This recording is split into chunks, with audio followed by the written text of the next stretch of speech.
Majlis kita pada malam ini dengan tuan kita Al-Fatihah. Alhamdulillah.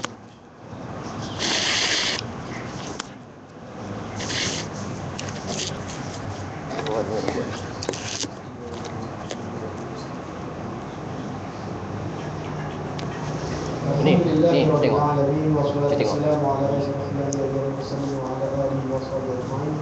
Subhanaka la ilma lana illa ma 'allamtana innaka antal alimul hakim. La haula wala quwwata illa billahil aliyyil.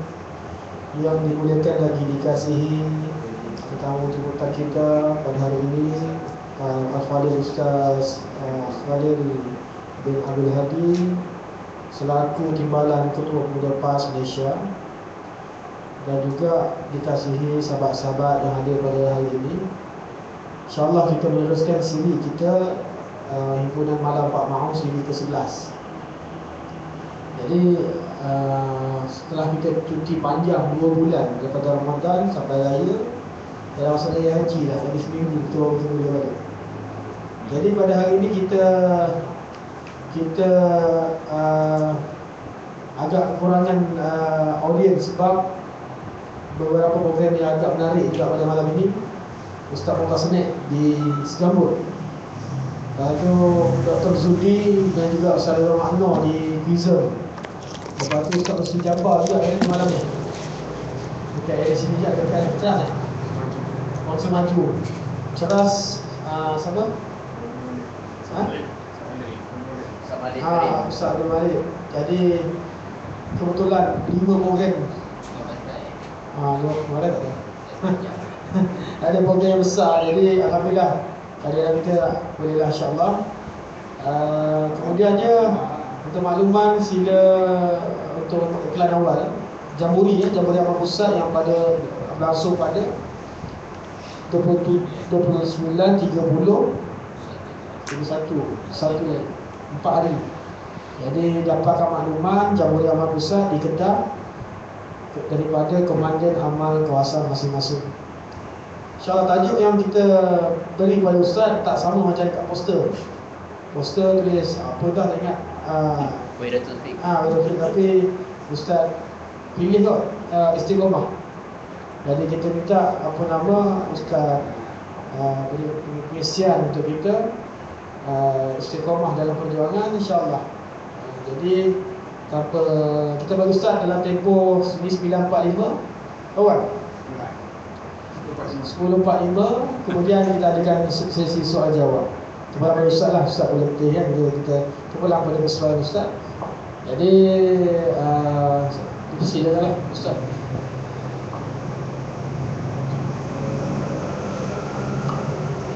Bismillahirrahmanirrahim. Assalamualaikum warahmatullahi wabarakatuh.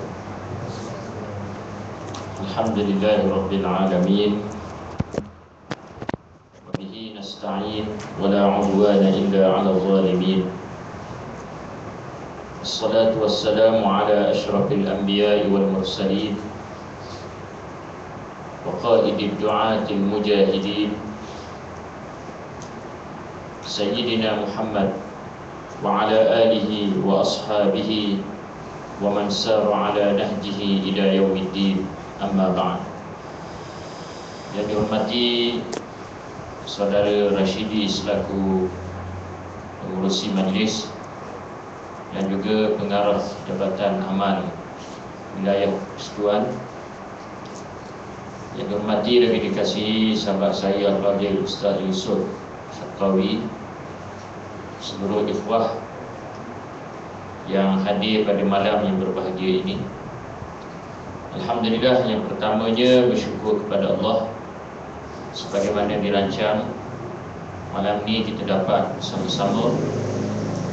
Walaupun sebelum ini sudah beberapa tarikh ana berikan kepada Ustaz Yusuf untuk sama-sama mengisi slot ini, tetapi ianya tidak dapat dijalankan kerana sebab-sebab yang tidak dapat dielakkan. Tapi alhamdulillah malam ini sebagaimana yang dijanjikan dapat bersama-sama dengan ikhwah sekalian. Walaupun di sana wujudnya pertindihan program sebagaimana yang disebutkan tadi, bagi saya itu adalah merupakan satu perkara yang baik dan positif, selagi mana tak ada program-program yang merosakkan jemaah macam program PASMA dan seumpamanya. Baguslah. Lagi banyak kita ada program menunjukkan bahawa tarbiyah kita segar, tarbiyah kita sihat, tarbiyah kita bertambah baik. Kerana inilah kekuatan kepada jemaah kita. Kalaulah kita membuat satu perumpamaan, kalau kita manusia ada jasad dan ruh, maka bagi sebuah jemaah Islam bukan sahaja perlu ada organisasi, adanya presiden, ketua, timbalan, naib dan seumpamanya, tapi sebuah jemaah Islam itu mestilah ada ruhnya. Dan ruh kepada jemaah Islam itu ialah tarbiyah itu sendiri. Dan selalu kita ulang bahawa inilah yang menyebabkan PAS sampai hari ini boleh bertahan, walaupun melalui berbagai-bagai cabaran dan ujian. Tak sama dengan kumpulan-kumpulan jemaah-jemaah dan parti-parti yang lain. Mereka mempunyai dasar dan asas perjuangan masing-masing. Kalau UMNO, ruh perjuangan kepada UMNO ialah duit dan harta benda. Kita tengok sebagaimana yang berlaku di Kalang Kubur. Kita melihat bagaimana kesungguhan petugas-petugas kita, termasuk dari ikhwah sekalian, yang turun untuk memenangkan calon PAS. Mereka datang dengan duit sendiri, bekerja dengan penuh komitmen yang tinggi, tak ada upah dan seumpamanya, kerana semata-mata nak mendapat keredaan daripada Allah. Itulah akidah perjuangan yang kita tanamkan.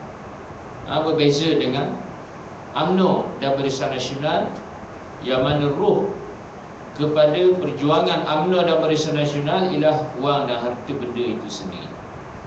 Sebab itulah UMNO dan Barisan Nasional ni kalau dah tak ada wang dan harta benda, maka akan mati. Akan mati. Sebab tu kita kena yakin dengan perjuangan kita ini. Walaupun lambat sikit, walaupun banyak halangan, banyak rintangan, kadang-kadang setengah pihak mereka tergolong di kalangan golongan al-musta'jilun, cepat nak menang, tak sabar melalui cabaran dan ujian. Sebab itulah dalam perjuangan ini kita mestilah yakin akan janji Allah Subhanahu wa ta'ala. Kita jangan berharap kepada perancangan yang kita fikir, kerana apa yang kita fikir ni terhad. Mungkin boleh dicapai, mungkin tak boleh dicapai. Kita nampak apa yang kita rancang, apa yang kita atur, apa yang kita plan, kita nak berlaku begini. Tapi tak semestinya ia akan berlaku seperti yang kita rancang, seperti yang kita atur, seperti yang kita plan. Bukan bermakna bila saya sebut begini kita tak perlu buat perancangan itu. Tidak betul. Kita kena buat perancangan. Tetapi akidah perjuangan kita kena yakin bahawa kemenangan itu adalah di sisi Allah Subhanahu wa ta'ala. Dan kemenangan itu Allah Ta'ala boleh beri bila-bila masa, dan dalam keadaan yang kita tak sangka dan jangka. Sebab tu Allah Ta'ala sebut dalam Quran, wa man yattaqillaha yaj'al lahu makhraja. wa yarzuqhu min haitsu la yahtasib. Dan sesiapa yang bertakwa kepada Allah, maka Allah Ta'ala akan beri jalan keluar segala masalah. Dan Allah Ta'ala akan kurniakan rezeki daripada jalan yang dia tak suka, daripada jalan yang dia tak suka. Tak. Contohnya, kalau kita menderma, beri sumbangan dan seumpamanya dengan penuh keikhlasan. Ini banyak berlaku cerita orang-orang yang soleh. Tak, beri 100, beri 200, beri 300. Kita ingat ke habis duit kita. Tetapi tiba-tiba Allah Ta'ala balas dengan lagi baik, dengan keuntungan yang lagi besar. Itu jalan-jalan yang kita tak jangka, kita tak sangka. Dalam perjuangan pun gitu. Sebab tu saya selalu sebut, kalau kita tengok dalam perjuangan PAH, kita tengok dalam perjuangan PAH tahun, kita ambil tahun 80-an dulu lah. Tahun 80-an dulu tak ada orang boleh jangka orang Cina, orang India boleh sokong perjuangan PAH. Tak ada orang jangka. Sebab zaman itu kalau kita tengok sejarah PAH, bagaimana pertembungan PAH dan UMNO, dari sudut isu kafir mengkafirnya, memerangi jahiliah, nasionalisme, sekularisme dan lain-lain lagi. Itu trend pada masa itu. Alhamdulillah kita telah berjaya. Sebab tu kalau kita fikir, orang yang duduk masa tu, kalau mereka lihat perkembangan PAH pada hari ini, mereka tak jangka. Dan oleh kerana itulah juga kita tak tahu apa yang akan berlaku 10 tahun, 20 tahun yang akan datang. Hari ini kita nampak lambat lagi kita nak menang Pemerintah Putrajaya. Hari ini kita dah nampak orang Melayu tak akan terima perjuangan PAH. Selagi dengan UMNO, UMNO situlah sampai ke mati. Ini malang kita dengar di kalangan orang PAH sendiri ada yang bercakap ini. Tak. Seolah-olah mereka yang memiliki kunci hidayah. Kita jangan bercakap begitu. Ada orang bercakap gitu, orang Melayu ni kalau dengan UMNO kau sampai mati dengan UMNO. Payah dah nak ubah. Baru ni muktamar di Johor, ada orang yang bercakap gitu, yang kata Johor ni payah dah nak ubah dengan UMNO ni. Payah dah. Sampai bila-bila dengan UMNO. Sebab tu kita orang yang duduk dalam perjuangan Islam ni, kita kena yakin, yakin akan janji Allah. Tak. Tanggungjawab kita hanya berusaha. Kita hanya berusaha. Tapi yang memiliki hati manusia itu ialah Allah Subhanahu Wa Taala. Sebab tu kalau Allah Taala nak terbalikkan orang yang tak sokong PAH jadi sokong PAH, sangat mudah. Sangat mudah. Sebab tu kita jangan putus asa dalam perjuangan Islam. Hari ini orang tak ikut kita, orang kata kita, orang buat kepada kita macam-macam. Kita mesti meneruskan perjuangan. Itu tugas dan tanggungjawab kita. Allah Ta'ala nak ubah sangat mudah. Macam apa yang saya sebutkan tadi. Orang bukan Islam hari ini boleh terima kita. Kalau sebelum ini, kalau kita bercakap orang tak percaya. Begitulah juga, tak mustahil pada satu hari nanti, dengan sebab kita istiqamah, komitmen kita dengan perjuangan Islam ini, nescaya Allah Ta'ala akan menterbalikkan hati-hati orang-orang yang benci kita pada hari ini. Mereka akan menerima kita dan bersama-sama dengan perjuangan kita untuk menegakkan agama Allah Subhanahu Wa Taala. Sebab tu kita kena yakin ini akidah perjuangan yang mesti kita letak dalam diri kita. Di mana dalam muktamar baru ni, saya kira tajuk ucapan dasar Presiden adalah merupakan satu tajuk yang sangat tepat dengan suasana dan waktu yang berlaku pada hari ini. Khususnya dari sudut dalaman PAS dan juga hubungan kita dengan rakan-rakan di dalam Pakatan Rakyat itu sendiri. Teruskan istiqamah. Kita mestilah terus menerus istiqamah berada di atas perjuangan untuk menegakkan agama Allah Subhanahu Wa Taala ini, jangan berganjil. Sebab tu bila kita cakap kait dengan istiqamah ini, kalau kita tengok dalam Quran, paling kurang Allah Ta'ala sebut dalam 3 gambaran istiqamah ini. Yang pertama, Allah Ta'ala perintah, suruh. Allah Ta'ala perintah, suruh, fastaqimu, hendaklah kamu istiqamah. Dalam hadis pun gitu. Ada dalam hadis-hadis Nabi sebut, antaranya ialah sabda Nabi sallallahu alaihi wasallam, istaqim, hendaklah kamu istiqamah, dan lain-lain lagi.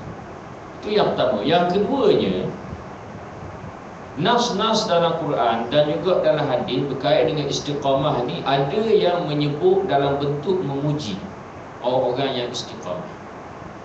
Innal ladzina qalu rabbuna Allah summa istaqamu fala khaufun 'alaihim wala hum yahzanun ulaika ashabul jannati khalidina fiha jazaa'an bima kanu ya'malun. Sehinggalah ayat-ayat yang lain kait dengan pujian Allah kepada orang-orang yang istiqamah. Sesungguhnya orang-orang yang berkata Tuhan kami ialah Allah, kemudian mereka istiqamah, mereka tak takut dan mereka tak akan berduka cita. Allah Ta'ala kata mereka itu ialah ahli-ahli syurga, kekal di dalamnya, balasan daripada apa yang telah mereka lakukan. Ini Allah Ta'ala sebut dalam bentuk pujian kepada orang-orang yang istiqamah. Yang ketiga, ada juga disebut dalam nas syarak, ialah dalam bentuk kita minta, iaitu doa kepada Allah supaya Allah Ta'ala tunjukkan kepada kita jalan istiqamah dan jadikan kita orang-orang yang kekal berada di atas lantasan. Dalam surah Al-Fatihah itu contoh yang paling jelas sekali. Ihdinas siratal mustaqim, tunjukkanlah kepada kami jalan yang lurus. Ini paling kurang disebut dalam nas syarak 3 bentuk berkait dengan istiqamah ini. Jadi kita nak detailkan balik apa yang disebut dalam ucapan dasar Presiden baru ini, supaya kita sama-sama faham berkait dengan istiqamah ini. Jadi dalam Quran, dalam hadis, paling kurang 3 bentuk dan 3 gambaran yang disebutkan di sini. Perintah suruh istiqamah, puji orang yang istiqamah, minta doa daripada Allah Subhanahu Wa Taala supaya jadikan kita orang-orang yang istiqamah. Ulama-ulama menyebut bahawa dalam istiqamah ini paling kurang kena ada 4 perkara. Yang pertama ialah al-ilmu biha wa ma'rifatu tariqiha. Istiqamah ni dia ada jalan dia. Jalan istiqamah ni jalan Islam lah. Jalan Islam, Islam yang syumul, Islam yang lengkap, yang merangkumi semua perkara yang diperlukan oleh manusia dalam kehidupan, itu diajar dalam agama Islam. Jadi kita nak jadi orang-orang yang istiqamah, berpegang dengan ajaran Islam, kita kena tahu dan kita kena mengerti jalan istiqamah itu. Maknanya kena belajar, mendalami ilmu. Sebab itulah dalam jamaah Islam, khususnya kita PAS di Malaysia ini, kita sangat menekankan aspek tarbiyah itu. Dan dalam program-program tarbiyah lah, bukan sahaja untuk membentuk pribadi kita menjadi seorang Islam yang berpegang dengan ajaran Islam, tapi dalam masa yang sama ialah untuk menambahkan ilmu pengetahuan. Itu berkait dengan ajaran Islam secara umum. Ada pun berkait dengan kefahaman kita kepada perjuangan Islam. Itu lebih khusus lagi. Lebih khusus lagi. Sebab itulah di luar sana ramai orang Islam. Orang belajar tentang agama Islam ramai. Sekolah-sekolah agama, pondok-pondok, universiti-universiti banyak. Tapi yang betul-betul memahami perjuangan untuk menegakkan agama Allah dan melaksanakannya, ini sangat sedikit. Dulu Ana pernah belajar di beberapa tempat, antaranya dah pernah belajar di Pakistan. Tak. Di Pakistan ni memang banyak sekolah-sekolah agama. Boleh dikatakan tiap-tiap masjid ada sekolah tahfiz. Tetapi malangnya dari sudut kefahaman untuk memperjuangkan agama Allah sangat-sangat berdukacita. Sehingga kita melihat terdapat banyak masjid-masjid di sana. Kalau dalam negara kita ditampar dalam masjid dilarang tidur. Tak. Kalau di Pakistan dalam masjid ditampar, dilarang bercakap pasal politik. Sampai tahap tu. Ini apa yang berlaku di sebahagian negara-negara umat Islam. Sebab itulah bila kita bercakap berkait dengan istiqamah, kita sebagai pendukung-pendukung kepada gerakan Islam PAS, kita mestilah tahu berkait dengan perjuangan Islam itu sendiri. Bagi kita PAS telah disebut di dalam perlembagaan. Perjuangan PAS ialah untuk menegakkan Islam. Asas dan dasar kepada perjuangan PAS ialah Al-Quran, Sunnah Nabi, Ijma' dan Qiyas. Ini dasar. Sebab itulah dalam PAS ini dia tak boleh lari daripada 4 perkara. Yang pertama ialah dasar. Yang kedua ialah strategi. Yang ketiga ialah pimpinan. Dan yang keempat ialah pendekatan. 3 daripada 4 perkara ni boleh berubah. Boleh berubah. Ini kita sebagai pendukung kepada gerakan Islam PAS, kita kena faham. Barulah kita boleh jadi sebagai ahli PAS yang istiqamah. Kalau kita tak faham macam mana kita nak jadi ahli PAS yang istiqamah, kalau kita tak faham macam mana kita nak jadi pemuda PAS yang istiqamah dalam perjuangan Islam. 4 perkara ini dasar PAS, pimpinan, strategi dan juga pendekatan. 3 daripada 4 perkara ini boleh berubah. Boleh berubah. Pimpinan PAS ini boleh berubah. Dulu Profesor Bahnuddin Al-Hilmi, Profesor Zulkifli Muhammad, Datuk Asri, kemudian Pak Yusuf Rawal, Almarhum Ustaz Fadino, sehinggalah sekarang. Maknanya boleh berubah. Begitulah juga dari segi pemikiran mereka dan pendekatan yang diambil oleh mereka berubah. Pimpinan ni boleh berubah. Yang kedua ialah strategi. Strategi ni boleh berubah. Dulu strategi yang diambil oleh PAS tahun 50-an dulu ialah dari sudut isu-isu untuk berdepan dengan masyarakat, menekankan aspek berkait dengan hak-hak kaum dan juga bangsa Melayu. Sebab tu dulu orang kata PAS ni parti perkauman, itu tidak betul. Tak betul. Itu strategi diambil oleh PAS sesuai pada zaman itu, menentang dasar Josoli dan seumpamanya. Itu kalau kita nak bahas panjang lagi. Kemudian kita lihat tahun 80-an, strategi diambil oleh PAS berbeza. Di era kepimpinan ulama, ketika itu ditekankan berkait dengan umat Islam mestilah membetulkan akidah mereka. Kerana jahiliah bukan sahaja sembah berhala. Antara jahiliah ialah izm dan fahaman-fahaman yang wujud di dalam masyarakat Islam pada hari ini.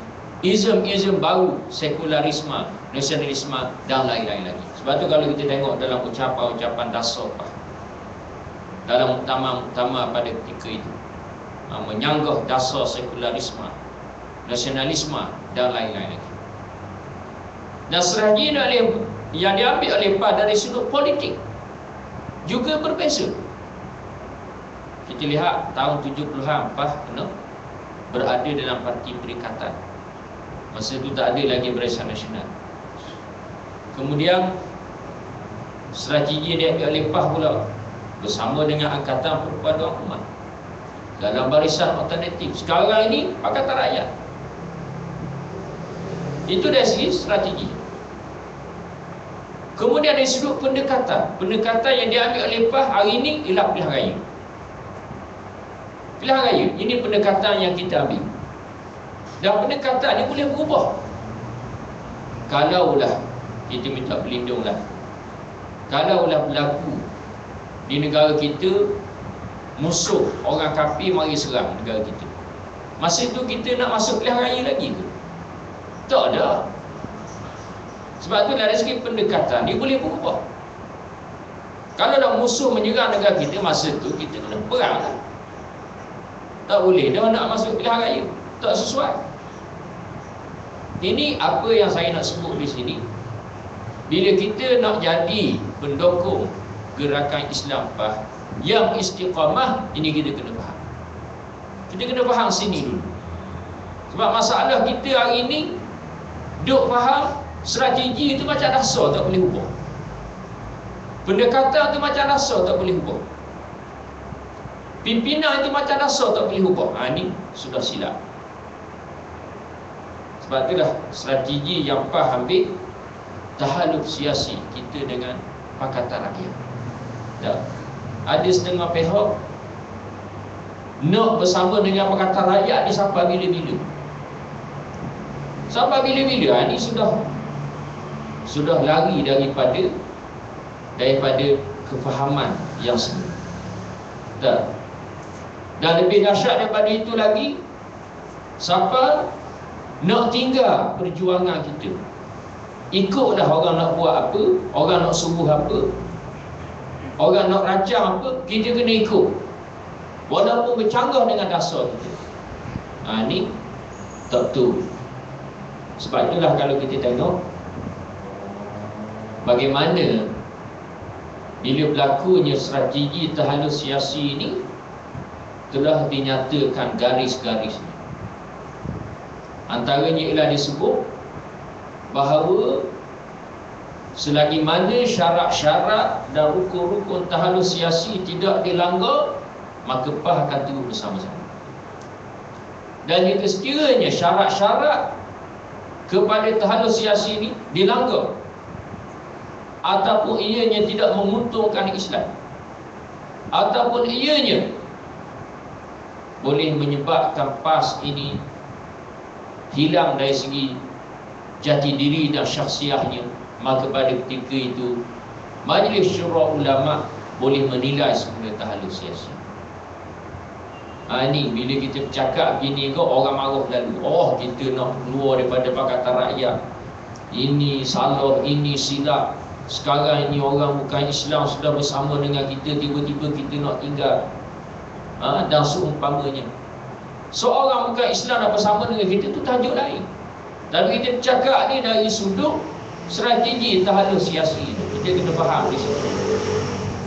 Sebab itulah bila kita faham apa yang saya sebutkan tadi, dari sudut perjuangan Islam ini ada selok beloknya, khususnya kita PAS, maka di sinilah akan menjadikan kita orang-orang yang istiqamah berada di atas perjuangan. Sebab itulah ditekankan, teruskan istiqamah supaya kita faham dalam perkara yang seperti ini, bahawa PAS yang tak berubahnya ialah dasar. Dasar kita ialah dasar Islam. Kita kena letak situ. Kita kena letak situ. Apa sahaja yang berlaku, kita nak Islam di hadapan. Tak kira orang kata apa, Tak kira orang nak buat apa, kita nak Islam di hadapan. Dan kita tak mahu Islam ini diperlekehkan. Dan kita tak mahu Islam ini diletakkan di bawah. Dan kita tak mahu Islam ini diletakkan di belakang. Kita tak mahu. Sebab itulah banyak isu-isu yang berlaku. Kita dengan Pakatan Rakyat ini, kita kena faham. Anda bercakap ni sebab program kita ni program dalam. Tak. Banyak perkara yang berlaku. Contohnya ialah dari sudut isu hudud sebagai contoh. Ada setengah pihak kata kita tak payah bercakap lah pasal hudud sebab nak jaga rakan-rakan kita dalam Pakatan Rakyat. Mana boleh begitu? Ini dasar kita. Hudud ni hukum Allah, disebut dalam Quran, disebut dalam sunnah Nabi. Tiba-tiba kita nak cakap begitu, nak menggadaikan prinsip kita. Ini tak boleh. Sebab tu dalam kita bercakap soal strategi ni, ini boleh berubah. Jangan kita jadikan strategi ni macam dasar yang tak boleh berubah. Kita nak laksanakan Islam, Islam yang menyeluruh, Islam yang merangkumi semua aspek dalam kehidupan kita. Itu yang kita nak bawa. Orang nak sokong kita, orang tak mau sokong kita, itu hak mereka dah. Yang penting kita berpegang teguh dengan Islam dan istiqamah dengannya. Sebab itulah kita sangat bimbang dengan suasana yang berlaku pada hari ini di dunia Islam. Sekarang ini yang berlaku di dunia Islam ialah serangan secara direct ke atas gerakan-gerakan Islam. Kerana musuh-musuh Islam daripada kalangan kufar, Zionis Yahudi, Amerika Syarikat dan negara-negara barat yang bersekongkol dengan golongan munafikun di dalam negara-negara umat Islam, khususnya kerajaan-kerajaan yang memerintah mereka, sekarang ini melakukan satu perancangan yang dilaksanakan, yang kita lihat dengan mata kepala kita, untuk menyekat sehinggalah menghapuskan gerakan-gerakan Islam. Ini apa yang berlaku pada hari ini dengan berbagai-bagai cara. Sebab tu kita kena faham apa yang berlaku pada hari ini dengan berbagai-bagai cara.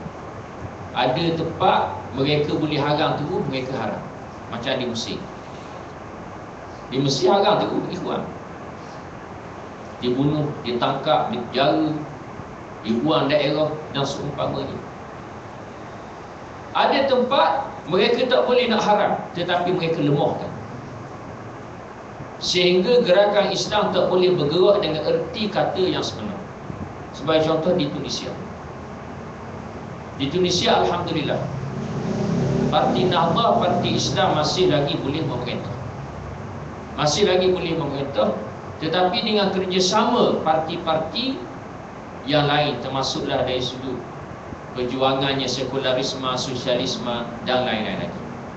Maknanya tak boleh nak memerintah dengan pemerintahan Islam yang sebenar sebagaimana yang dituntut. Cuba tu bayang, dalam 2 tahun lepas Parti Nahdhah cuba nak buat satu peraturan. Peraturan apa? Peraturannya ialah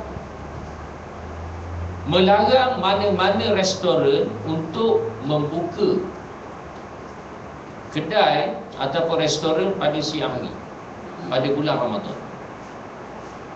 Tiba-tiba buat sekular di marah. Padahal benda tu benda yang simple. Sampai tahap tu ada tempat mereka buat dengan cara-cara yang lain. Antaranya ialah menyibukkan umat Islam dengan berbagai-bagai program yang menggambarkan ianya adalah Islamik, tetapi sebenarnya ia adalah merupakan cara untuk menyekat kemarahan gerakan Islam.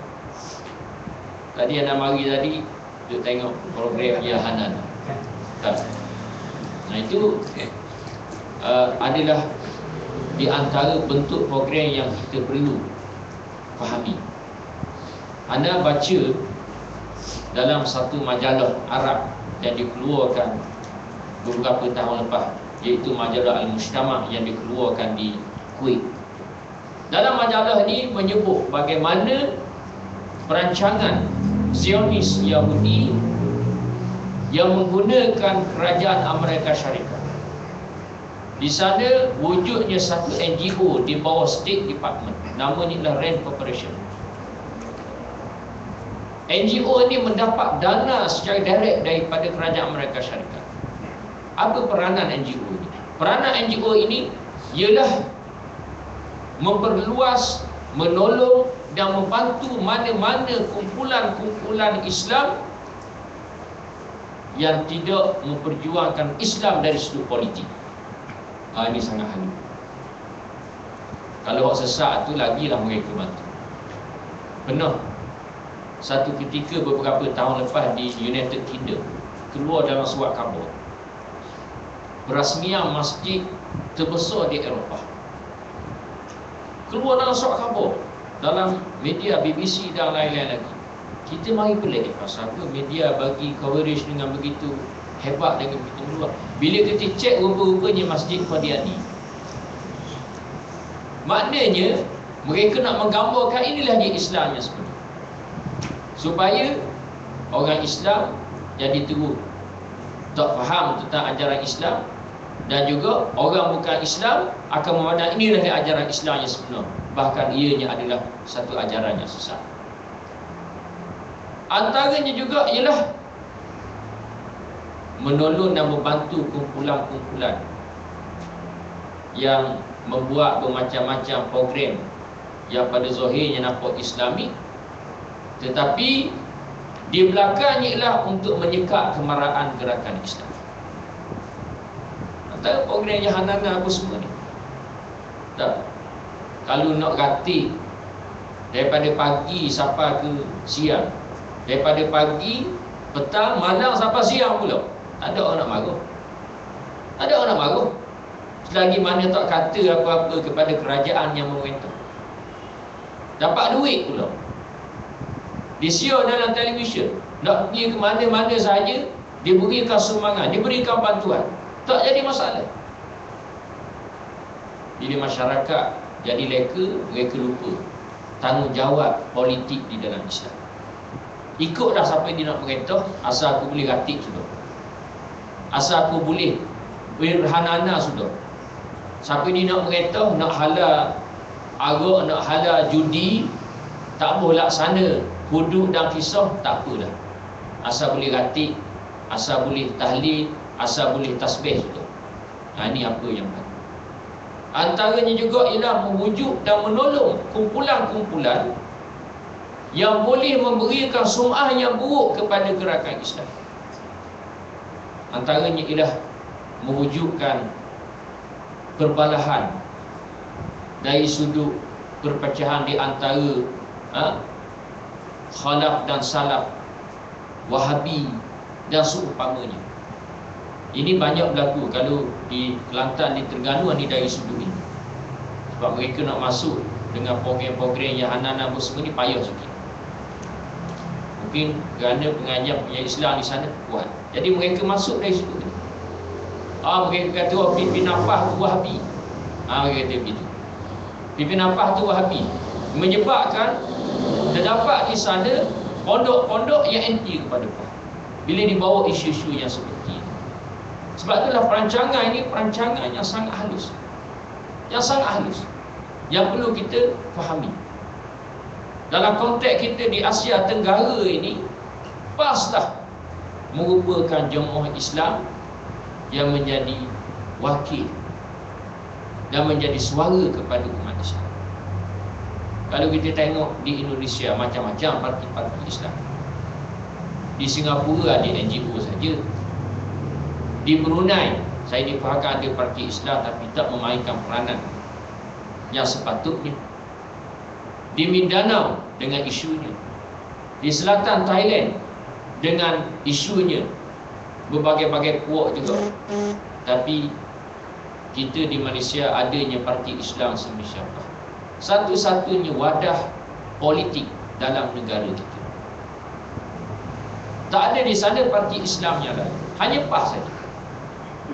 Sebab itulah musuh-musuh Islam ni mereka tak mahu melihat Islam ini memerintah, Islam ini berkuasa. Kalau bila Islam ni mengatur, Islam ni berkuasa, maka akan menggambarkan keindahan agama Islam itu. Tak? Kita sebagai orang Islam, kalau Islam tak mengatur, kita boleh sembahyang, kita boleh keluar zakat, boleh pergi haji tiap-tiap tahun, boleh baca Quran, boleh buat masjid besar-besar. Tetapi orang tak nampak keindahan Islam itu bila Islam tak mengatur. Tapi bila Islam memerintah, semua sistem akan jadi Islam. Sistem perundangan akan jadi Islam, sistem ekonomi akan jadi Islam, sistem pendidikan akan jadi Islam.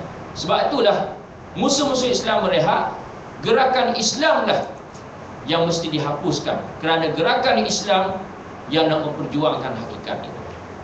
Dalam konteks kita di Malaysia, ialah PAH. Kalau di tempat-tempat lain, dengan nama-nama macam-macam, Ikhwan Muslimin, Jamaat Islami, Parti Fadilat. Yang terbaru apa yang berlaku di Yaman. Apa yang berlaku di Yaman? Yang mana digambarkan dalam media, isunya lah isu Syiah. Tak dinafikan, memang ada kaitan dengan Syiah. Saya kebetulan pernah belajar di sana. Tak, anda cerita sikit lah, supaya kita sama-sama faham apa yang berlaku ini. Kerana apa yang berlaku ni bukan semata-mata pertemuan di antara mazhab, tetapi di sana wujudnya perancangan yang lagi besar untuk memecah belahkan umat Islam. Di Yaman ini memang adanya Syiah, Syiah Zaidiyah. Jadi kebetulan anak sebelum belajar di Yaman dan belajar di Pakistan. Di Pakistan Syiah Ismailiyah. Syiah Ismailiyah ni kafir tu. Masa anak belajar di Pakistan, Syiah ni semuanya sesat belaka. Syiah ni kafir belaka. Sebab kita tengok Syiah di Pakistan. Tapi bila anda pergi ke Yaman, berbeza. Kita tengok Syiah di Yaman ialah Syiah Zaidiyah. Rupa-rupanya dalam Syiah ni ada yang tergolong di kalangan Ahlul Islam. Bukan semua Syiah ni kafir belaka. Tapi semua Syiah salah. Macam kita kena faham. Tapi bukan semua Syiah ni kafir belaka tak. Ada di kalangan mereka Ahlul Islam. Di Yaman itu mazhab rasminya ialah mazhab Syiah Zaidiyah. Kalau kita buka TV, azan yang dilawakan, azan rasmi, bila kita azan hayya 'alas salah, hayya 'alal falah, ditambah lagi hayya 'ala khairil amal. Ditambah lagi. Sebab isu yang berlaku di Yaman ini bukan semata-mata isu Syiah. Isunya ialah kerana nak menyekat kemarahan gerakan Islam, iaitu parti Islam di sana, At-Tajammu' Al-Yamani lil Islah. PAH itu sebenarnya. Dengan kerjasama Arab Saudi. Ini jahat Arab Saudi. Tak, di Mesir dia lah juga paling halia, sehingga jatuh kerajaan Islam Presiden Mursi di Mesir. Di Yaman pun dia memainkan peran. Dan juga Amerika Syarikat di belakang. Kalau di Syria, Arab Saudi kata, mari kita lawan Bashar, Bashar ni Syiah. Tapi di Yaman, kerajaan Saudi tolong puak-puak Husi Syiah untuk menyekat kemarahan gerakan Islam di Yaman.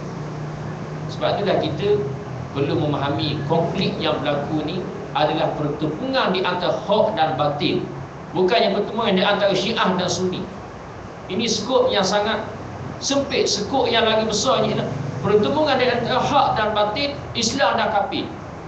Itu sebenarnya.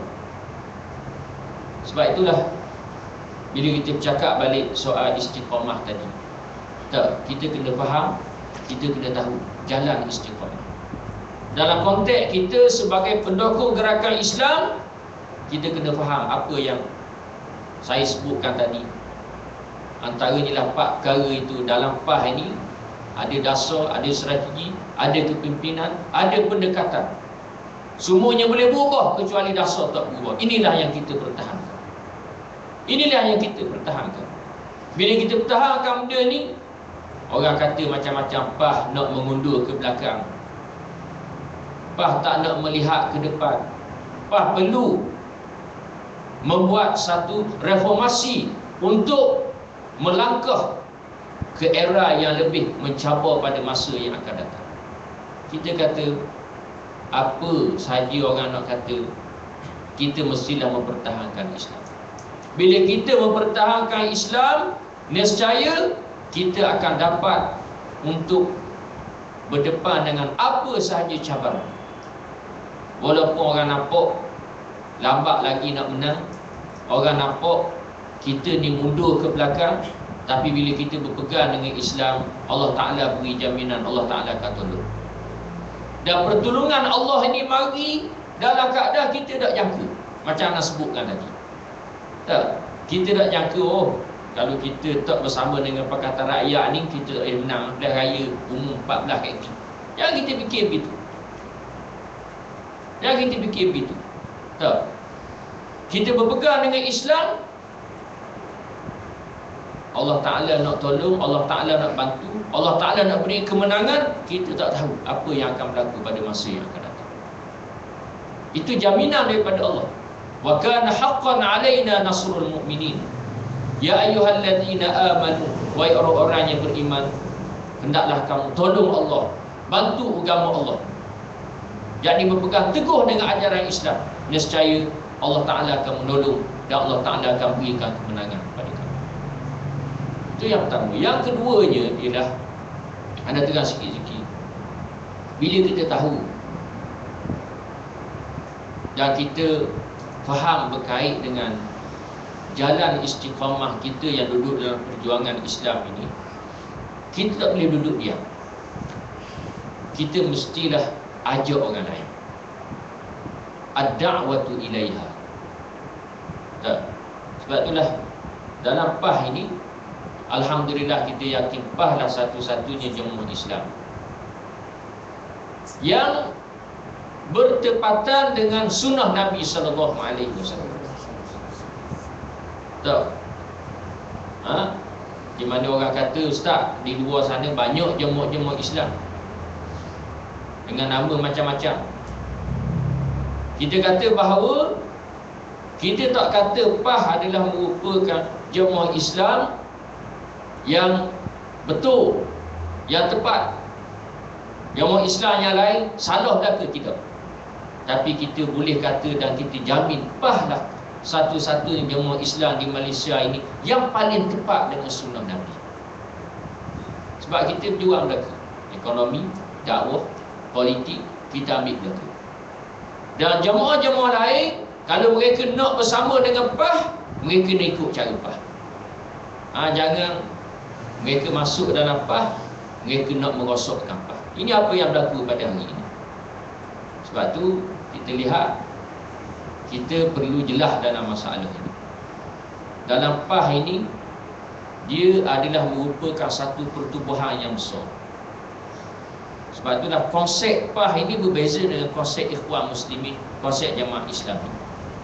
Ikhwan Muslimin, Jamaah Islami, dia tapih dulu, baru boleh jadi ahli Ikhwan, baru boleh jadi ahli Jamaah Islami. Tapi kita PAH ni masuk dulu dalam PAH baru tapih. Sebab itulah dalam PAH ni macam-macam fikrah. Tablighnya, pokok jenis nak perang jihadinya, hak yang ikut abimnya, ikramnya, jimnya, dan lain-lain lagi, macam-macam dalam PAH. Kita terima semua, selagi mana mu orang Islam masuk. Tapi bila masuk dalam PAH, kena ikut cara PAH. Jangan masuk dalam PAH buat kerja lain untuk kepentingan jemaah-jemaah masing-masing di luar sana. Ini kita tak boleh ni. Sekarang ni sudah nampak, kita perlu jelas dalam masalah ini. Ada di sana pihak yang masuk dalam PAH, tapi mereka buat kerja untuk jemaah mereka, dan mereka melakukan perancangan untuk merosokkan PAH. Sebab itulah kita kena, dalam pemuda, kita kena pertahankan. Kita kena pertahankan dari segi syakhsiah dan jati diri PAH ini, supaya kita tidak menjadi orang-orang yang bersekongkol sekali untuk merosokkan PAH.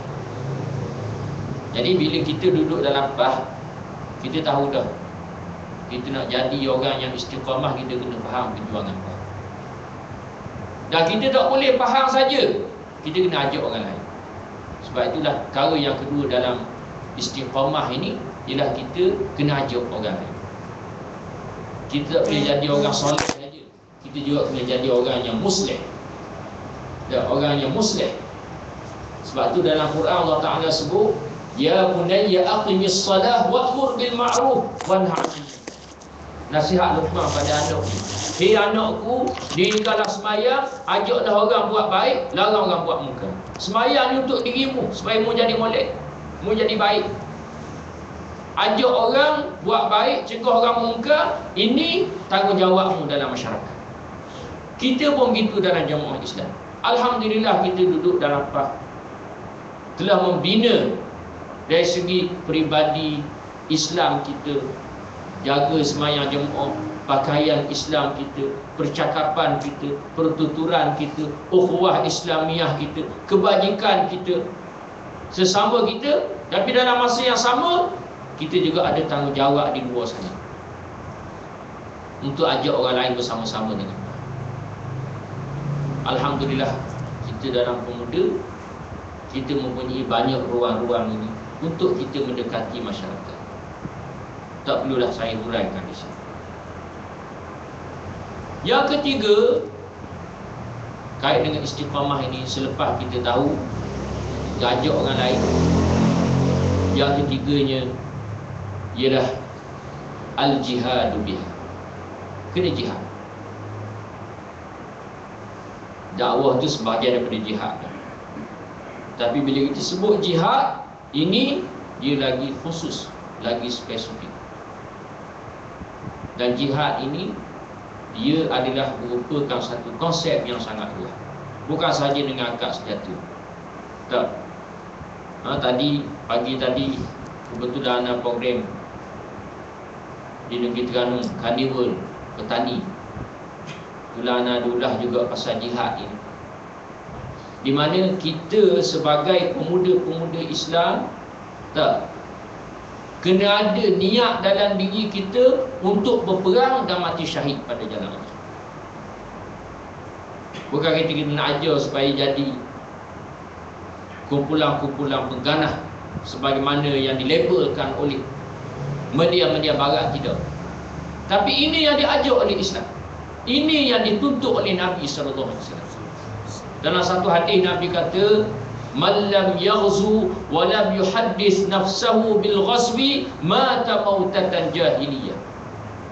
Orang yang tidak berperang dan tidak membicarakan dalam dirinya, tak ada niat dalam diri nak berperang, nescaya mati dalam keadaan jahiliyah. Nabi kata, jihad kita ni pilihan raya, tapi dalam masa yang sama kena ada niat dalam diri kita nak pergi berperang bersama-sama dengan saudara-saudara kita di Palestin. Kalau tempat lain tu banyak lagi keliru lah, sama-sama. Tapi hak yang jelas di Palestin, paling kurang dalam diri kita ada niat, ada kosak untuk pergi berperang bersama-sama dengan saudara-saudara kita di sana. Tapi jihad kita di sini ikut wakil kita lah. Ini pendekatan yang kita ambil tadi anak sebut dah. Tak, jangan pula kita pakai nak angkat senjata sini. Itu tak sesuai lah dengan wakil kita. Tapi jihad kita sini, pendekatannya lah kita masuk pilihan raya. Itu jihad kita sini. Tak siapa lagi kita nak guna pendekatan yang lain. Setakat ni pendekatan kita ialah masuk pilihan raya. Dan juga bila kita bercakap pasal jihad, kita mestilah sentiasa bersiap siaga. Macam-macam boleh berlaku. Macam-macam boleh berlaku. Sekarang ini satu gerakan peringkat global oleh musuh-musuh Islam untuk menghancurkan Islam dan umat Islam, secara khususnya ialah gerakan-gerakan Islam. Tadi anak sebut dah tadi. Dan perkara ini berterusan berlaku, sehinggalah mereka boleh mencapai objektif yang mereka nak hapuskan tu gerakan-gerakan Islam. Tapi Allah Ta'ala telah beri jaminan, Allah Ta'ala akan jaga, Allah Ta'ala akan pelihara. Yang terakhirnya, bila kita cakap pasal istiqamah, ialah as-sabatu alaiha. Kena sabar, tetap pendirian. Kita tahu dah ajak orang lain, kita pula berjihad, dan kita kena sabar, kena tetap pendirian. Jadi cara nak tetap pendirian ialah istiqamah berada dalam jemaah Islam, dan hubungan kita dengan Allah Subhanahu Wa Taala kena jaga. Jadi ana rasa itulah yang dapat ana sampaikan murid dalam masa yang ditentukan ini.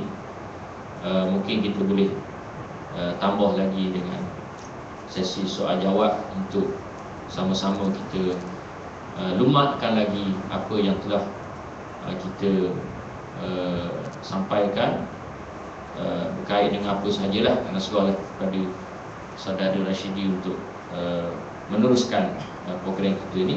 Assalamualaikum warahmatullahi wabarakatuh. InsyaAllah jika sahabat ada soalan yang diujukan kepada Ustaz, tapi sebelum ada soalan tu, anda rasa soalan yang dulu anda nak tanya, kita rasa sahabat-sahabat semua tertanya-tanya Ustaz punya pendidikan. Ustaz sebut dari Pakistan, Yaman, jadi kita pun rasa pernah dengar Ustaz dari UK juga, betul tak? Jadi kita nak tahu kalau Ustaz ni punya pendidikan tu daripada mana ke mana, sejarah pendidikan Ustaz. Okay, ada soalan? Yang keduanya Ustaz, Assalamualaikum warahmatullahi wabarakatuh. Jadi sekarang ni kecoh lah tentang UG kan. Sehingga kan ada WhatsApp mengatakan sehingga di kertas pengundi pun ditulisnya di calon daripada PAS ditulis kata UG itu sendiri, dudukkan dalam konteks. Jadi soalan anda, bila Allah Ta'ala dah takdirkan anda berhadapan Ustaz ni, adakah benar adanya pimpinan yang setuju untuk mengadakan UG ini ataupun kerajaan perpaduan? Allah Allah. Okey, soalan ni.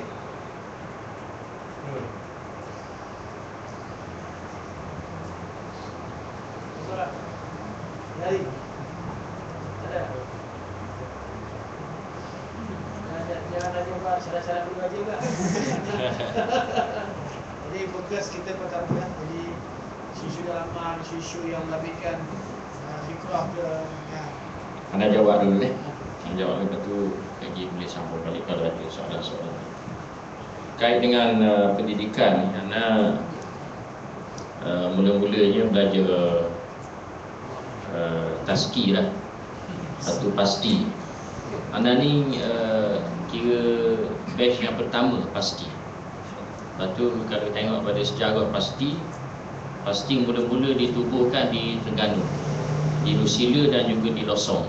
Itu pasti yang pertama. Jadi anak ke batch yang pertama lah pasti. Kemudian belajar sekolah rendah kebangsaan Rusila sampai darjah 5. Lepas tu masuk Ma'had Darul Quran sampai Endadi 3. Kemudian sambung Sanawi di Pakistan selama 4 tahun lebih, Sanawi Al-Azhar. Lepas tu sambung degree di Yaman, di Jamiatul Iman. Kemudian sambung MA di United Kingdom. Habis tu sambung PhD tapi tak sempat habis. Jadi masuk dalam bab Tok Guru mati juga lah. Jadi doalah boleh sambung lagi untuk menamatkan pengajian anda. Cuma itulah sedikit sebanyak pengalaman belajar dah. Yang anda rasa mungkin perkara menarik yang boleh anda kongsi bersama dengan sahabat-sahabat sekalian dalam kita belajar ini. Pengalaman anda lah, kita belajar kitab tu satu perkara, tapi dalam masa yang sama kita juga belajar bila kita bergaul dengan orang, bila kita melihat perangai dan juga tingkah laku orang. Jadi itu semua adalah merupakan perkara yang boleh memberikan manfaat dan faedah kepada kita untuk kita berdepan dengan masyarakat. Kalau di Pakistan tu dengan cara masyarakat dia, di Yaman dengan cara masyarakat dia, di England dengan cara masyarakat dia, Jadi kita melihat bahawa itu adalah merupakan satu pendidikan juga secara tak langsung, yang mana kita boleh ambil faedah dan manfaat daripadanya. Seterusnya ialah soalan yang berkait dengan UG. Jadi bila kita timbul soalan ini, memang panahlah.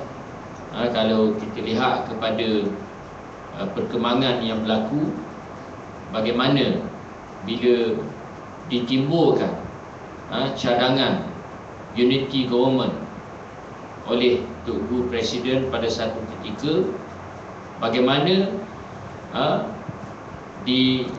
direspon oleh ahli-ahli parti dan juga pihak luar dengan berbagai-bagai pandangan dan juga dengan berbagai-bagai cara, kaedah dan pendekatan. Yang pertamanya kita kena faham bahawa UG ini adalah merupakan satu pendekatan sebagaimana anda sebutkan tadi. Sebagaimana yang anda sebutkan tadi. Maknanya dia bukan dasar. Dia boleh berubah. Sebab tu kalau kita tengok apa yang berlaku di Palestin, Hamas perang dengan Israel, perang dengan Fatah. Fatah tu kan UMNO Palestin lah. Dah. Tapi mereka boleh berada dalam kerajaan perpaduan sekarang ini di Palestin. Itu apa yang berlaku. Maknanya kita kena faham situ dulu. Jangan kita letak dalam diri kita ni bahawa ini adalah satu pendekatan yang tak boleh sama sekali. Tidak. Sebab tu kita sebagai pendukung gerakan Islam, kita tak ikut cara dan kaedah matlamat menghalalkan cara. Tak. Bagi kita yang duduk dalam perjuangan Islam, matlamat tu kena betul, cara pun kena betul. Jadi UG ni cara. Jadi di sini timbul persoalan. Tak. Adakah UG ni cara betul ke tak betul? Cara ikut Islam ke tak ikut Islam? Cara syar'i ke tak syar'i? Jangan pula kita bila dengar UG letak dalam kepala UG ni haram. Itu salah. Sebab tu kita kena faham bahawa UG ni adalah merupakan salah satu daripada pendekatan, cara dan kaedah yang diterima oleh Islam. Bukan bila anda sebut gini maknanya PAH ni nak ber-UG dengan UMNO. Bukan begitu. Tapi kita kena faham tasawur UG ni begitu. Ianya adalah satu pendekatan yang digunakan oleh mana-mana negara bila keadaan-keadaan tertentu berlaku. Jadi bila timbul isu UG dalam negara kita ni, PAH nak berpakat dengan UMNO, PAH nak bersama dengan UMNO, PAH orang kata apa, main mata dengan UMNO, macam-macam istilah yang digunakan. Tak. Kita kena faham bahawa PAH ini dalam sejarahnya sangat panjang. Sangat panjang. PAH berseorangan. PAH bersama-sama dengan Parti Perikatan tahun 70-an. Kerana wakil pada ketika itu memerlukan demikian. PAH berseorangan balik ditendang daripada Barisan Nasional. Ia mula-mula Perikatan, kemudian Barisan Nasional. Kemudian sekarang ni timbul kata PAH nak berpakat dengan UMNO. Kita nak royak sebagaimana disebutkan oleh Presiden dalam muktamar baru ini adalah merupakan suara-suara jahat yang nak menggambarkan bahawa PAH ini adalah merupakan satu jemaah yang tak betul, jemaah yang lari daripada landasan perjuangannya. Tidak. Tak. Bagi kita sekarang ini, PAH kita tetap dengan pendirian kita, istiqamah dengan Islam. Kita duduk dalam Pakatan Rakyat, kita nak Islam. Kita berseorang dengan apa? Kita nak kepada Islam juga. Tak. Sebab itulah dalam masalah ini kita jangan tutup ruang kita untuk berdakwah dengan mana-mana pihak, termasuklah dengan UMNO sendiri. Tak. Termasuklah dengan UMNO sendiri. Walaupun kita berbalah dengan UMNO, tetapi kita menjadi kewajipan untuk berdakwah, mengajar, menyeru mereka kepada Islam. Sebab itulah kita kena memahami bahawa sesungguhnya hubungan kita dengan Orang-orang UMNO ini dari sudut politik mereka musuh kita, tapi dari sudut dakwah mereka adalah mad'un kita. Jangan pula bila kita nak mendekati orang UMNO, kita takut orang kata, oh tu nak beruji dengan UMNO tu. Tak. Itu satu kefahaman yang salah dan silap. Tak. Maknanya tanggungjawab kita dengan mereka tetap wajib untuk berdakwah, menyeru dan mengajak mereka kepada ajaran Islam yang sebenar. Lepas tu saya sebut mula-mula tadi, ada pihak yang kata Allah, kita dengan UMNO ni kok tutup buku tu, tak boleh hidayah dah orang UMNO ni. Ini salah. Tak boleh kita cakap begitu. Tak.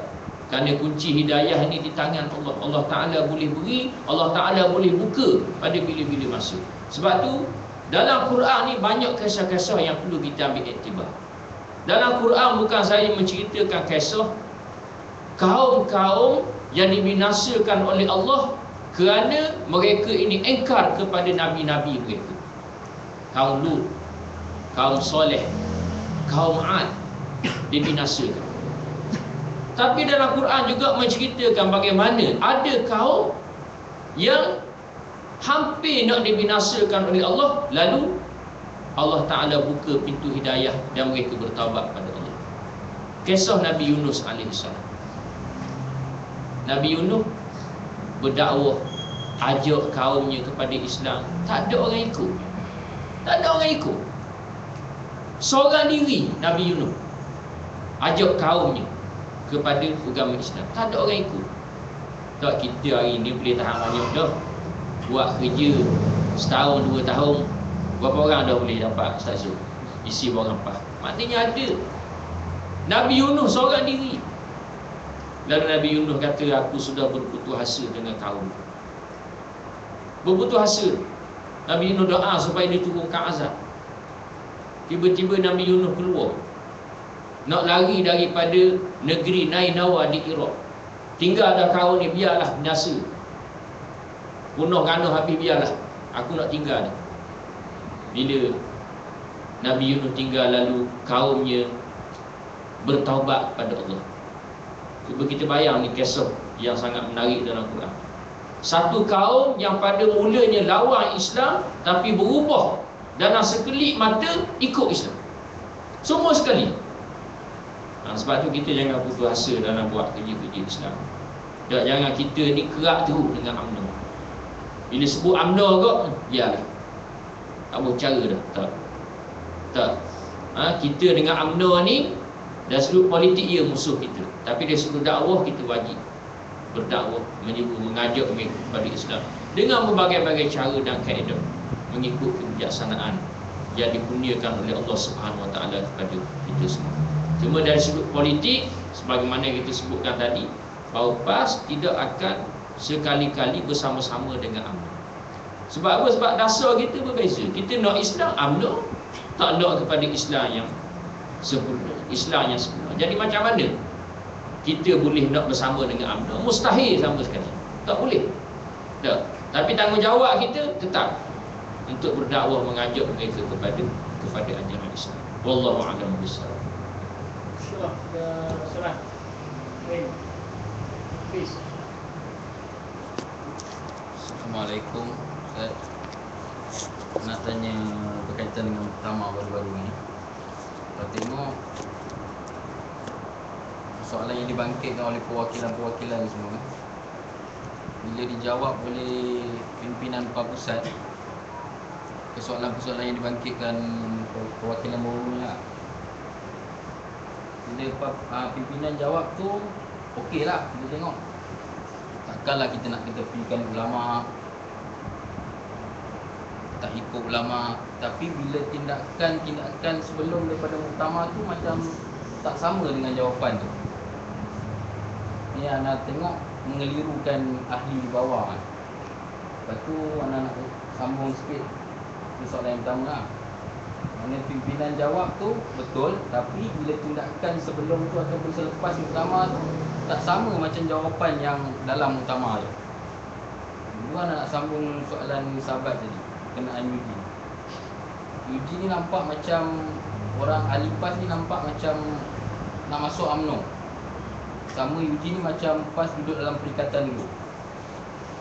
Itu yang orang faham. Adakah kefahaman orang macam tu disebabkan penerangan daripada pimpinan berbeza-beza yang menyebabkan kita di bawah ni keliru. Pimpinan kata jangan melata dalam muktamar, jangan kelang kabut, tenang. Tapi ahli di bawah tengok macam pimpinan yang kelang kabut. Sebab kalau kita yang di bawah ni cakap di kedai kopi, siapalah nak pakai? Ini pimpinan cakap. Macam mana Zat? Ya Allah. Saya tu kan tambahan pada sahabat tadi berkenaan Ana sebagai seorang pendidik lah yang masih jahil dalam kekuatan ilmu. Ana nak tanya pada Ustaz selaku yang telah mengambil doktorat kan. Jadi dibolehkan kita menghentam saudara kita dalam bentuk doa kan, di khalayak ramai dan dalam bab kata Ustaz tadi dakwah sesama Islam kan, walaupun bukan UMNO tapi dalam PAS ni dibolehkan kita berdoa di khalayak ramai seperti itu untuk iktibar kami lah, untuk pemuda yang masih jahil.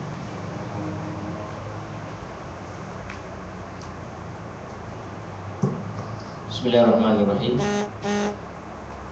Nak jawab dulu soalan-soalan yang ditimbulkan tadi. Yang pertama tadi pasal siapa tadi tanya? Pasal perwakilan, soalan yang dibangkit oleh perwakilan dalam utama. Pimpinan jawab, okeylah jawapan tu. Tapi bila tindakan ke ataupun penulisan pimpinan dalam masing-masing ni canggah dengan apa yang dicakap utama. Dia ialah kalau kita lihat dalam sejarah PAS ini telah melalui berbagai-bagai fasa yang begitu panjang sejak daripada PAS ditubuhkan sehinggalah sekarang ini. Ada orang kata PAS sekarang ni tak sama dengan dulu. Yang mana kita perlu memahami bahawa wakil dulu tak sama dengan wakil sekarang. Keadaan dulu tak sama dengan keadaan sekarang. Orang dulu berjuang. Masa tu apa yang mereka nak ialah membela hak-hak Islam dan juga hak-hak umat Islam. Bila negara kita mula-mula mencapai kemerdekaan, masa tu mungkin tak terfikir lagi sampai tahap nak boleh merintah, berkuasa, memegang tampuk kerajaan. Walaupun ianya berlaku. Contohnya ialah bila pilihan raya pertama diadakan, PAS menang di Terengganu, kemudian menang di Kelantan. Tapi dalam keadaan yang tidak bersedia, jatuh kerajaan negeri Terengganu. Jadi kita lihat wakilnya berbeza. Masa kita tak mengetah dengan masa kita mengetah. Kalau kita tengok dalam sejarah Islam pun begitu. Sebab tu dah Allah Ta'ala membahagikan perjuangan Nabi SAW. Ada masa di Mekah, masa di Madinah. Masa Nabi berada di Mekah, masa tu Nabi berlawan dengan orang musyrik Mekah saja. Sahabat-sahabat di kalangan orang yang bersama-sama dengan Nabi SAW. Apa yang mereka nak ialah keredaan daripada Allah Subhanahu Wa Taala. Bila Nabi berhijrah ke Madinah, wujudnya kumpulan yang ketiga, iaitu orang-orang munafik. Tak, bila nampak dah Nabi mempunyai kuasa, kemudian menang dalam peperangan, adanya harta rampasan perang, zakat dan seumpamanya, wujudnya orang-orang yang seperti ini. Sebab itulah apa yang berlaku di zaman Nabi adalah satu perkara yang akan berlaku di sepanjang zaman, sehingga dunia ini ditamatkan oleh Allah Subhanahu Wa Taala. Kerana itu jemaah Islam zaman Nabi dan jemaah Islam akan wujud di sepanjang zaman. Apa yang dilalui oleh Nabi akan dilalui juga oleh jemaah-jemaah Islam di sepanjang zaman, termasuklah di zaman kita. Sebab tu dalam konteks kita PAS, kita melihat sebagaimana yang anda sebutkan tadi, kita telah melalui fasa yang begitu panjang. Kalau kita tengok dalam sejarah Khulafa' Rashidin, zaman Sayyidina Abu Bakar berbeza dengan zaman Sayyidina Umar. Zaman Sayyidina Umar berbeza dengan zaman Sayyidina Ali. Zaman Sayyidina Ali berbeza dengan zaman Sayyidina Osman. Tak. Jadi oleh kerana itulah apa yang dilalui oleh jemaah kita pada hari ini adalah satu fasa untuk mematangkan lagi faham. Kita tengok memang bersekabut, bercelaru. Dah. Sebab yang disebutkan tadi, cakap lain tapi buat lain. Ditambah pula dengan wakil kita hari ini, dengan media dan juga teknologi yang begitu cepat tersepar maklumat. Kita tak boleh nak kontrol dah. Tak boleh nak buat arahan dah. Mu jangan tulis, mu jangan buat ni, mu jangan buat gitu. Petik jari, semua sampai maklumat. Sebab itulah apa yang penting ialah bagaimana kita menilai. Dah, bagaimana kita menilai. Sebab itulah apa yang berlaku pada hari ini sebenarnya satu muhasabah kepada kita, pendukung-pendukung jemaah Islam PAS, untuk memantapkan lagi jemaah kita. Yang sepatutnya tak jadi sebagaimana yang kita lihat pada hari ini. Sebab itulah kita tekankan aspek yang berkait dengan wala sebagai contoh, taat dan patuh kepada arahan pimpinan dan seumpama. Sepatutnya kalaulah kita faham semua perkara ini, tak berlaku benda kita. Tak berlaku. Kita lihat, kita duk kutuk UMNO, Parti Nasionalis Sekularisme dan seumpamanya. Tapi bila UMNO mengurus satu-satu masalah yang berlaku, kita lihat wujudnya di sana wahdatul fikir di antara mereka. Walaupun mereka bukannya parti Islam. Tak. Mana apa yang presiden kata, semuanya taat, semuanya patuh. Kerana sayang pada harta, pangkat tu hal lain lah. Tapi kita nak tengok situasi yang berlaku. Tapi dalam jemaah kita tengok bercelaru. Jadi ini kita perlu muhasabah. Sebagaimana sebutkan tadi bahawa apa yang berlaku ini adalah merupakan satu proses untuk mematangkan lagi PAS.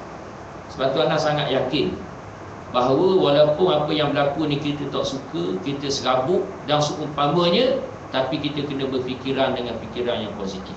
Sebab tu Allah Ta'ala ajar kita, wa asa an takrahu syai'an wa huwa khairul lakum. Mudah-mudahan barangkali benda yang kamu tak suka itu baik untuk kamu. InsyaAllah ini akan memberikan satu kebaikan yang lebih besar kepada PAS pada masa-masa yang akan datang, insyaAllah. Ini satu proses nak menapih dan juga untuk memperelokkan lagi jemaah kita, parti kita dan juga gerakan kita, gerakan PAS. Berkait dengan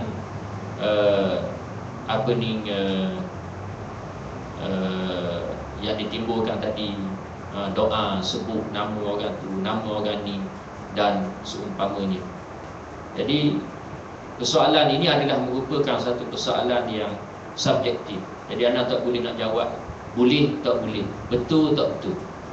Benda yang subjektif. Sebab itulah dalam nas syarak kita lihat berlaku di zaman Nabi SAW.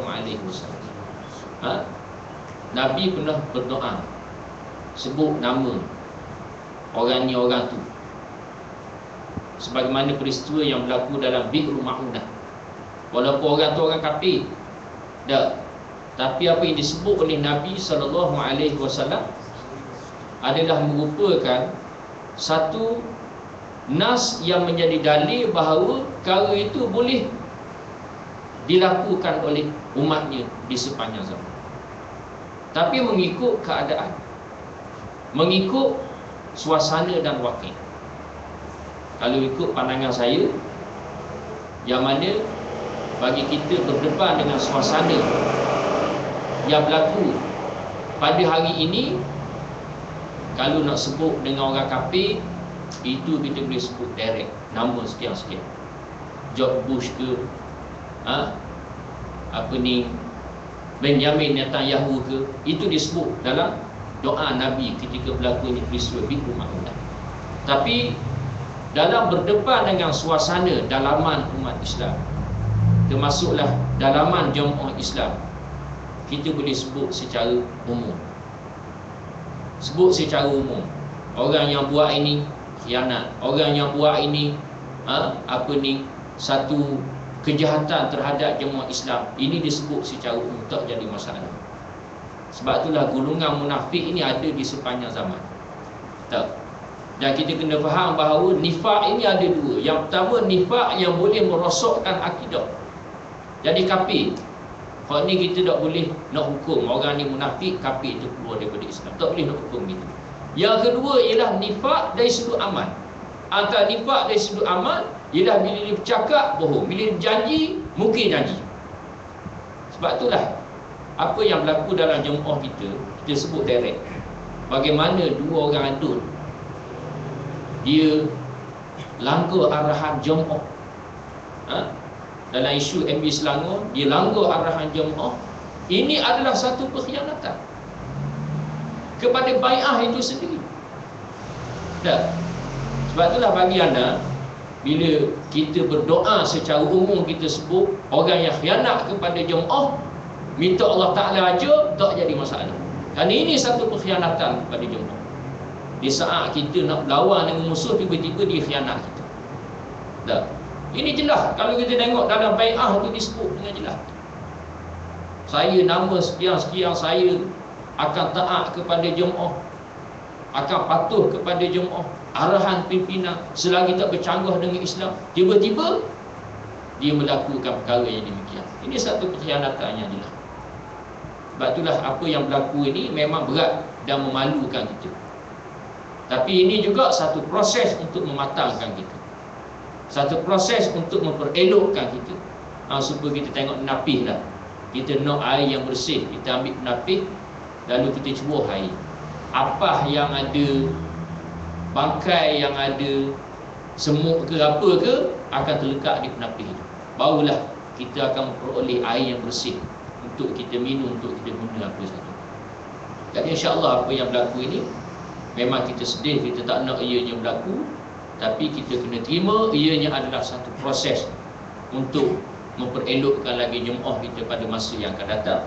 Apa yang penting ialah kita kena istiqamah. Jangan lari daripada perjuangan, walau apa sekali berlaku, insya-Allah. Wallahu a'lam bishawab. Sekarang tu siapa membuka kali kita tutup, kita akan bawa Ustaz pergi makan dekat Isi Pandan, di Sabah ni. Rasa minggu depan ada. Tak ada.